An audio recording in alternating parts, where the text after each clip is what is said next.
Hello children, आज हम लोग करने जा रहे हैं क्लास 12 इंग्लिश बुक फ्लेमिंगो का चैप्टर इंडिगो।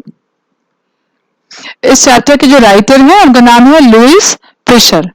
अब ये चैप्टर शुरू होता है ऑथर से, जो ऑथर बताते हैं कि वो गांधी जी को विजिट करते हैं उनके आश्रम में, सेवाग्राम में, जो कि सेंट्रल इंडिया में है। और वहां पे गांधी जी उनको बताते हैं किस तरीके से बिगनिंग हुई थी ब्रिटिशर्स का इंडिया से बाहर जाने की, उनको बाहर निकालने की बिगनिंग कब हुई थी इस देश में। तो ये जो ये रियल कहानी है, ये होती है, गांधी जी बताते हैं कि 1917 में एक राजकुमार शुक्ला नाम का एक प्रेसिडेंट है, वो इनके पास आता है। वो बहुत ही गरीब और असहाय दिख रहा होता है, और वो जैसे कि एक दूसरे कोई भी इंडिया का जो प्रेसिडेंट दिखता है उसी तरीके से वो भी दिख रहा होता है। और वो गांधी जी से मिलने आता है annual convention of Indian national Congress, जो कि लखनऊ में हो रही होती है। और वहां पे राजकुमार शुक्ला गांधी जी को बताता है कि किस तरीके से वहां पे जो प्रेजेंट्स है उनकी बहुत ही खराब हालत है, और वहां के जो ब्रिटिश लैंडलॉर्ड है किस तरीके से उनको परेशान कर रहे हैं। तो राजकुमार शुक्ला है वो एक शेयर क्रॉपर है, मतलब आधा बटाई में खेती करता है चंपारण में। वो अनपढ़ है लेकिन बहुत ही दृढ़ निश्चय वाला इंसान है। और वो जब कांग्रेस सेशन चल रहा होता है तब लैंडलॉर्ड सिस्टम के बारे में वो बताने के लिए गांधी जी के पास आता है। और जब गांधी जी को ये उसको ऐसा लगता है कि गांधी जी उसकी जरूर मदद करेंगे, और वो चाहता है कि गांधी जी जो है वो उसको चंपारण डिस्ट्रिक्ट में जाए और वहां पे उसके साथ जाके वो देखे कि वहां पे क्या हालत है। और जो शुक्ला की जो दृढ़ निश्चय होता है, डिटर्मिनेशन होता है, और किसी भी इशू में डटे रहने की जो इच्छा होती है, वो गांधी जी को बहुत इम्प्रेस करती है। लेकिन गांधी जी को उसके बाद वहां पे बहुत सारी जगह पे जाना होता है, तो वो एक जगह से दूसरी जगह जाते रहते हैं। लेकिन शुक्ला जो होते हैं, राजकुमार शुक्ला, वो हार नहीं मानते हैं और वो उनके साथ ही हर जगह पे जाते हैं। वो कानपुर जाते हैं और कई जगह पे जाते हैं। फाइनली वो अहमदाबाद में उनके आश्रम में उनके साथ वापस आ जाते हैं। वहां पे गांधी जी उनको प्रॉमिस करते हैं कि हम आपके पास जरूर आएंगे, और जिस दिन गांधी जी उनसे बोलते हैं उस दिन वो गांधी जी को लेने के लिए कलकत्ता पहुंच जाते हैं। कलकत्ता से वो लोग ट्रेन लेकर पटना पहुंचते हैं। वहां पे जो राजकुमार शुक्ला है वो उनको पटना के एक लॉयर के पास ले जाते हैं जिनका नाम होता है राजेंद्र प्रसाद, जो आगे चल के हमारे इंडिया के प्रेसिडेंट भी बनते हैं। राजेंद्र प्रसाद उस दिन घर में नहीं होते हैं, और तो यहाँ पे जो कार्यकर्ता होते हैं वो गांधी जी को कोई बहुत ही गरीब इंसान समझते हैं और उनको अछूत मान के उनको कई चीजों को छूने के लिए भी मना कर देते हैं, यहाँ तक कि वो कुएं से पानी भी नहीं निकाल पाते हैं। उसके बाद वो पटना से वहां से मुजफ्फरपुर चले जाते हैं, क्योंकि वो वहां पे चंपारण की स्थिति के बारे में और ज्यादा जानकारी हासिल करना चाहते हैं। और इसी जानकारी के लिए वो वहां पे जेबी कृपलानी हैं, जो कि प्रोफेसर हैं आर्ट्स कॉलेज में, वहां पे उनको टेलीग्राम कर देते हैं। और वो ये जेबी कृपलानी से रविन्द्रनाथ टैगोर का जो शांति निकेतन स्कूल है वहां पे मिले हुए होते हैं। जब वो पहुंचते हैं मुजफ्फरपुर तो वहां जाके वो प्रोफेसर मलकानी, जो कि एक टीचर है गवर्नमेंट स्कूल में, उनके घर में ठहरते हैं। ये दिखाता है कि गांधी जी कितना सादगी में विश्वास करते थे। और जब गांधी जी वहां पहुंच जाते हैं तो उनके आने की जो खबर है वो मुजफ्फरपुर में पूरी फैल जाती है, और यहाँ तक कि यह खबर चंपारण तक भी पहुंच जाती है। और वहां के जो लॉयर्स होते हैं मुजफ्फरपुर के, वो गांधी जी से मिलने आते हैं और वो बताते हैं कि किस तरीके से वो वहां पे प्रेजेंस का केस लड़ रहे हैं। तब गांधी जी उनको फटकार लगाते हैं और बोलते हैं कि वो इतना उनका केस लड़ने के लिए गरीबों से इतना पैसा ले रहे हैं, जो कि वो लोग गलत कर रहे हैं। और तब उनको पता चलता है कि वहां पर बहुत सारी जमीन ब्रिटिशर्स ने ओन करके रखी हुई है, और वहां पे वो जिसको खेती करने के लिए किराए पे जमीन देते हैं उनको जोर जबरदस्ती करके वो 15% जमीन को इंडिगो खेती करने के लिए मजबूर करते हैं। तब तक कुछ स्थिति बदल जाती है और जर्मनी में जो सिंथेटिक इंडिगो का आविष्कार हो जाता है, और यह बात ब्रिटिशर्स को पता चल जाती है। इस बात का फायदा उठाते हुए वो जो अनजान प्रेजेंट्स होते हैं उनसे बोलते हैं कि अगर आपको इस 15% इंडिगो खेती नहीं करनी है तो उसके लिए आपको ब्रिटिश को कोई मुआवजा देना पड़ेगा। कई पेजेंट्स उनको मुआवजा दे भी देते हैं और जो नहीं देना चाहते हैं वो केस लड़ना शुरू कर देते हैं। और तब तक ये बात पेजेंट्स तक भी पहुंच जाती है कि अब तो सिंथेटिक जो इंडिगो है वो आ गया है और अब खेती करने की जरूरत नहीं है, तो उनको वो चीटिड महसूस करते हैं और वो चाहते हैं कि अब उनका पैसा वापस आ जाए। जब गांधी जी चंपारण जाते हैं तो वो वहां पे जो सेक्रेटरी हैं ब्रिटिश लैंडलॉर्ड्स एसोसिएशन के, उनके पास जाकर जानकारी हासिल करने की कोशिश करते हैं, लेकिन उनको कोई भी इंफॉर्मेशन नहीं मिलती है। उनको कहा जाता है कि आप आउटसाइडर हैं, इसलिए हम आपको कोई भी इंफॉर्मेशन नहीं देंगे।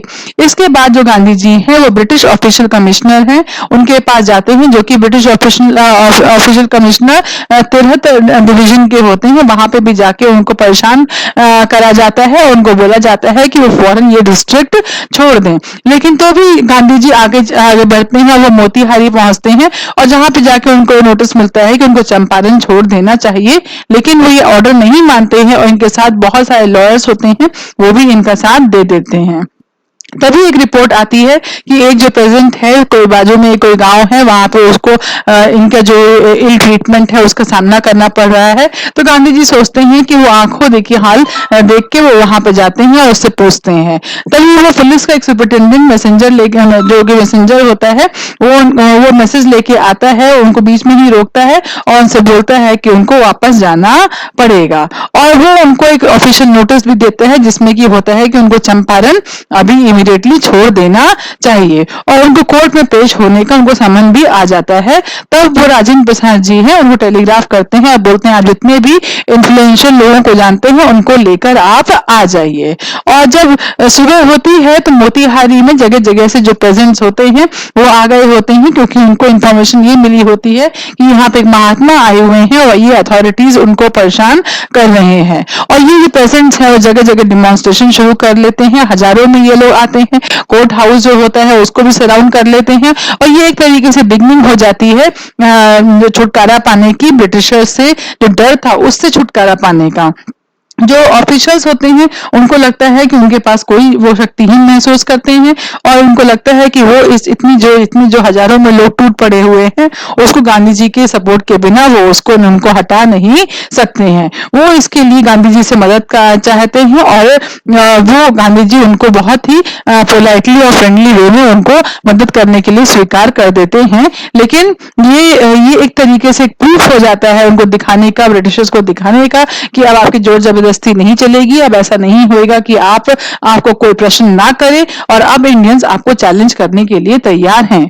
जब वो कोर्ट में पेश होते हैं तो कोर्ट में जाकर वो ये बोलते हैं कि उनके वो इसलिए वो उन्होंने ऑर्डर नहीं माना क्योंकि उनके पास कॉन्फ्लिक्ट ऑफ ड्यूटीज थी, क्योंकि एक तरफ तो वो एक एग्जाम्पल सेट कर रहे थे कि वो लॉ ब्रेक कर रहे थे जो कि किसी भी इंसान को नहीं करना चाहिए, लेकिन दूसरी तरफ ये था कि उनके पास ड्यूटी थी, ड्यूटी अपने राष्ट्र के लिए थी और ड्यूटी मानवता के लिए थी। तो वो डिसाइड उन्होंने मानवता के लिए जो काम करना ज्यादा अच्छा समझा।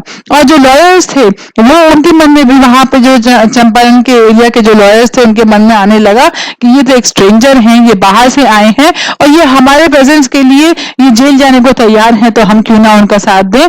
तो वो भी गांधी जी से बोलते हैं कि अगर आपको जेल जाने का मौका पड़ेगा तो हम भी, नौबत आएगी तो हम भी आपका साथ देंगे। तब तक उनको एक रिटन कम्युनिकेशन आता है मजिस्ट्रेट की तरफ से, जिसमें कि लेफ्टिनेंट गवर्नर ने, जो कि उस प्रोविंस के होते हैं, उनको ऑर्डर करा हुआ होता है कि उनके अगेंस्ट में जो भी केस हुआ था वो सारा ड्रॉप कर दिया गया है। तो इस तरीके से ये एक बहुत बहुत बड़ी जीत होती है सिविल डिसोबीडियंस की। और साथ साथ में गांधी जी को एक रिप्रेजेंटेटिव, प्रेजेंस का रिप्रेजेंटेटिव भी बना दिया जाता है उस कमीशन में, जो कि इंडिगो प्लांटर्स के इनजस्टिस के बारे में इंक्वायरी करने जा रही होती है। गांधी जी और लॉयर बहुत दूर दूर के इलाकों में जाते हैं और जानकारी हासिल करते हैं कि वहां पे क्या परेशानियां प्रेजेंस ऑफ फार्मर्स के द्वारा फेस करी जा रही है। और साथ में गांधी जी को बोला जाता है कि वो सर एडवर्ड गेज, जो कि लेफ्टिनेंट गवर्नर हैं, उनसे भी वो मिले जाके। और जो लेफ्टिनेंट गवर्नर हैं जब वो उनसे मिलते हैं, जब गांधी जी उनसे मिलते हैं तो वो उनको अपॉइंट कर देते हैं और ऑफिशियल कमीशन ऑफ इंक्वायरी एक बैठाल देते हैं।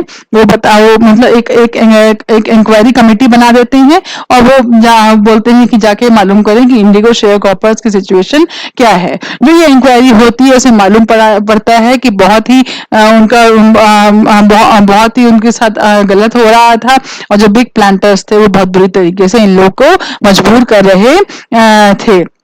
और अब ये तय करा जाता है कि जितने भी बिग प्लांटर्स हैं वो प्रेजेंट्स को जो भी मुआवजा है वो उनको वापस रिफंड करें।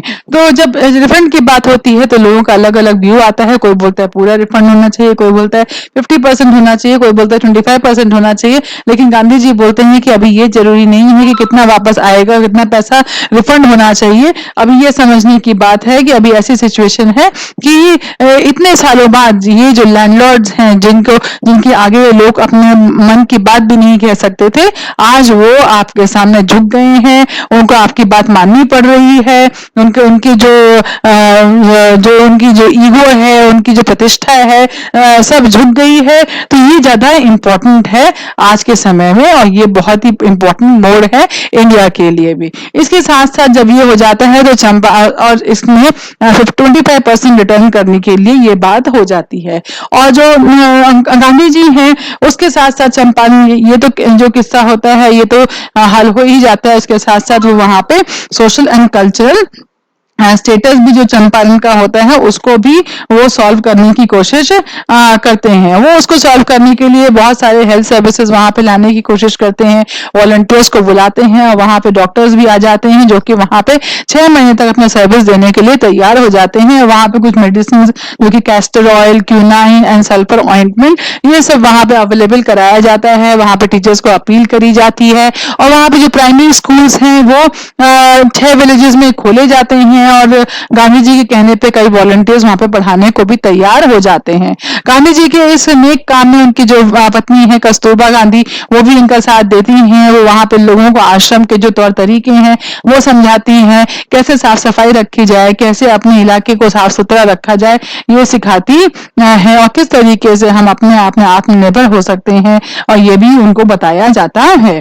अब जो अभी तक जो प्रेजेंट्स हैं, जो हमेशा डर के साए में रहते हैं, वो अपने आप को आज आजाद महसूस करते हैं और उनको ऐसा लगता है जैसे कि उन्होंने एक बहुत ही बड़ी जंग जीत ली हो। इस पूरे ये जो पूरा किस्सा हो रहा होता है उस समय पे लोगों को लगता है कि गांधी जी का जीतना बहुत ही मुश्किल है। तो उनके एक दोस्त होते हैं चार्ल्स फ्रेयर एंड्रयूज, जो कि इंग्लिशमैन होते हैं। तो कई लोग का सजेशन ये भी आता है कि उनसे भी मदद ली जा सकती है। तब गांधी जी बोलते हैं कि हम आपका मन की बात समझ रहे हैं कि आपको लग रहा है कि ये जो लड़ाई है ये बराबरी की लड़ाई नहीं है और आप चाहते हैं कि अगर कोई इंग्लिश वाला हमारे साथ आ जाएगा तो ये ज्यादा बराबरी की लड़ाई हो जाएगी। लेकिन नहीं, मैं उनका साथ नहीं लेना चाहता हूं क्योंकि मैं ब्रिटिशर्स को यह बताना चाहता हूं कि अब हम वो समय हट गया कि जब हम अपने आप को कमजोर समझे। हम अपनी ये जंग अपने आप अपने बुते पे जीत सकते हैं। तो ये जो गांधी जी की दूरदर्शिता दिखाता है और उन्होंने किस तरीके से कोई पॉलिटिकल सिचुएशन या इकोनॉमिक इश्यूज का उन्होंने हल निकाला। और गांधी जी भी बोलते हैं कि उनके लिए ये एक बहुत बड़ा टर्निंग पॉइंट था क्योंकि उन्होंने ब्रिटिशर्स को ये अनाउंस कर दिया था कि अब वो दिन लद गए कि जब ब्रिटिशर्स उनको कुछ कहें और हम भारत के लोगों को कुछ कहें और ऐसा कुछ करने को मजबूर करें जो कि जो हमारे मन की बात ना हो और वो भी हमारी ही कंट्री में वो हमको ऐसी बात कहें जो हमको मंजूर ना हो। इसलिए अब ये नहीं चलेगा। वो चाहते थे कि जो इंडिया के जो लोग हैं वो अपने आप को आजाद महसूस करें और वो अपने ही आप आत्मनिर्भर हों और वो इंडिया को फ्री बनाने के लिए आगे बढ़े। तो ये जो एक्सप्लेनेशन था, ये इंडिगो का एक्सप्लेनेशन काफी जल्दी देने की कोशिश करी है और जितने भी इंपॉर्टेंट पॉइंट है सारे कवर कर दिए हैं। तो जैसे कि आपको पता ही है कि सीबीएसई जोन में बहुत सारे जो सब्जेक्ट्स हैं वो कवर करे गए हैं। आपको अगर पसंद आए हों तो जरूर आप अपने दोस्तों को बताइए, अपने जूनियर्स को बताइए, सब्सक्राइब करिए, लाइक करिए, कमेंट करिए। Thank you so much, best of luck.